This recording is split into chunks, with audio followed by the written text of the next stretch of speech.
Armadilhas do PPP e LTCAT. Sem sombra de dúvida, o PPP veio para ficar. Apesar das várias prorrogações da Previdência para a implantação do documento e considerando-se que estamos sob o regime de um governo de trabalhadores, é imperativo que o PPP seja implantado.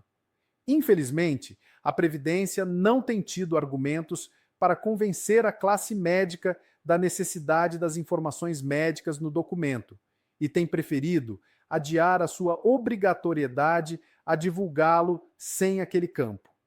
As seguidas prorrogações na implantação do PPP têm desacreditado a Previdência, que insiste em manter informações médicas num documento público, afrontando o Código de Ética Médica.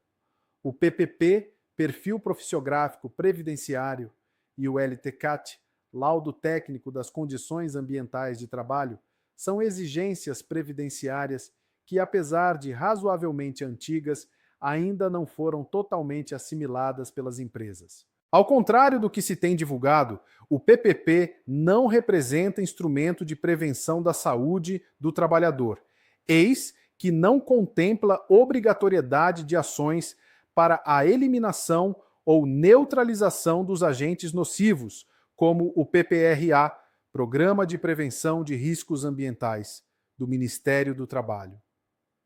No âmbito previdenciário, a única sanção pelo labor em condições de exposição aos agentes nocivos é o pagamento da alíquota suplementar do SAT. Se o empregador recolher corretamente os tributos, ao menos sob o plano previdenciário, estará quites, inexistindo qualquer obrigação legal de prevenir doenças ocupacionais. Porém, a empresa não deve olvidar que, ao deixar de prevenir as doenças, estará sujeita a diversos outros reflexos no campo trabalhista, civil e criminal, bem como a tornar-se visada pelo Ministério Público e sindicato.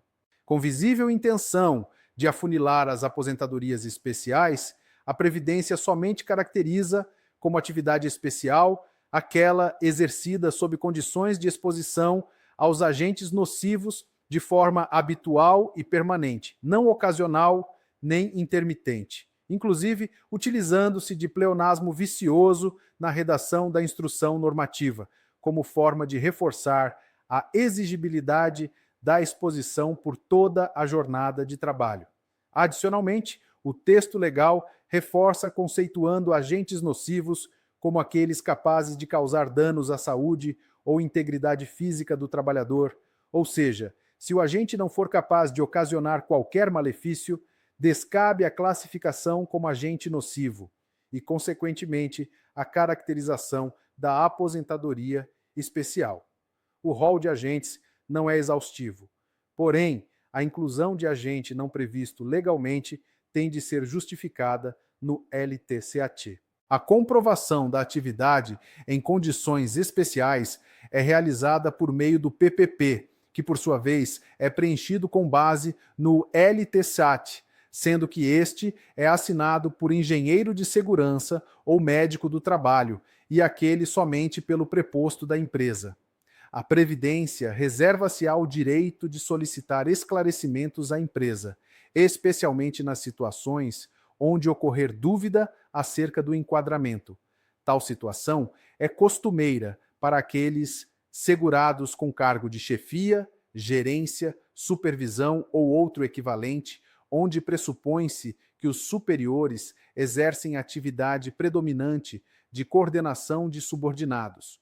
Quanto ao autônomo, considerando-se que este presta serviço em caráter eventual e sem relação de emprego, descaracterizando a condição de exposição a agentes nocivos de forma habitual e permanente, também descabe a aposentadoria especial. Os EPIs, equipamentos de proteção individual, destinam-se a neutralizar os efeitos dos agentes nocivos sobre o segurado, frustrando o pleito da aposentadoria especial. No entanto, no passado, a autarquia concedia o benefício, mesmo que o segurado fizesse uso de tais equipamentos. Outra controvertida alteração previdenciária é a impossibilidade de avaliação técnica por meio de similaridade para locais de trabalho descaracterizados. Segundo o entendimento da autarquia, nem mesmo a perícia realizada em outra localidade, no caso de mudança de sede da empresa,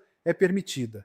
Assim, a aposentadoria especial fica prejudicada para empresas extintas, exceto durante os períodos em que vigorava o enquadramento por categoria profissional, situação onde o segurado fará a comprovação por meio da carteira profissional.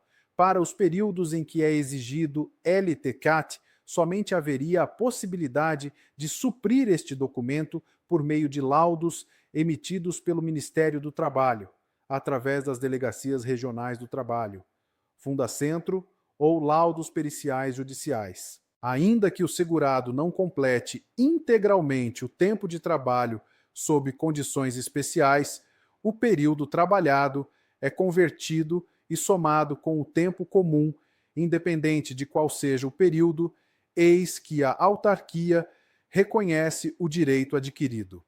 O valor da renda mensal da aposentadoria especial é equivalente a 100% do salário de benefício. Porém, o segurado aposentado de forma especial está impedido de retornar ao labor em atividades especiais, sob pena de cancelamento do benefício. Antes de nos alongarmos sobre o PPP, é importante introduzir a figura do LTCAT, Laudo Técnico das Condições Ambientais de Trabalho. Inicialmente, salientamos que o PPP é elaborado a partir do LTCAT. O laudo em questão é um documento técnico elaborado pelo engenheiro de segurança do trabalho ou médico do trabalho, consubstanciando as atividades, local de trabalho e exposição a que o segurado estaria sujeito, representando um panorama ou fotografia da exposição ambiental do segurado, tal do tanto o PPP como o LTCAT devem ser elaborados de forma individual para cada segurado e devem ser atualizados permanentemente, juntamente com o PPRA e PCMSO, ou nas situações em que ocorrerem alterações na exposição do segurado. Temos advertido as empresas de que a dificuldade não está em elaborar o primeiro PPP, mas sim em mantê-lo atualizado, especialmente nas empresas onde os trabalhadores frequentemente rodiziam atividades. No tocante aos rodízios, temos duas formas, o rodízio intrajornada e o rodízio interjornada. No rodízio intrajornada, todas as atividades são rodiziadas durante a mesma jornada, por exemplo, por questões ergonômicas. Um segurado realiza várias atividades para que não incida em movimentos repetitivos por um longo período. Por seu turno, no rodízio interjornada, o segurado tem atividades diferentes ao longo dos dias. No caso do rodízio intrajornada, é muito fácil elaborar o LTCAT e PPP, pois todas as atividades já estariam sendo consideradas durante a avaliação ambiental, principalmente porque a dosimetria de ruído é feita durante toda a jornada. No entanto, para o rodízio interjornada, é necessário que se estabeleça, segundo o julgamento técnico, uma exposição média, já que a cada dia o segurado estará submetido a uma exposição distinta. Nos termos da legislação vigente, a fiscalização considerará como atualizados os documentos que refletirem as condições no momento presente da atuação fiscal.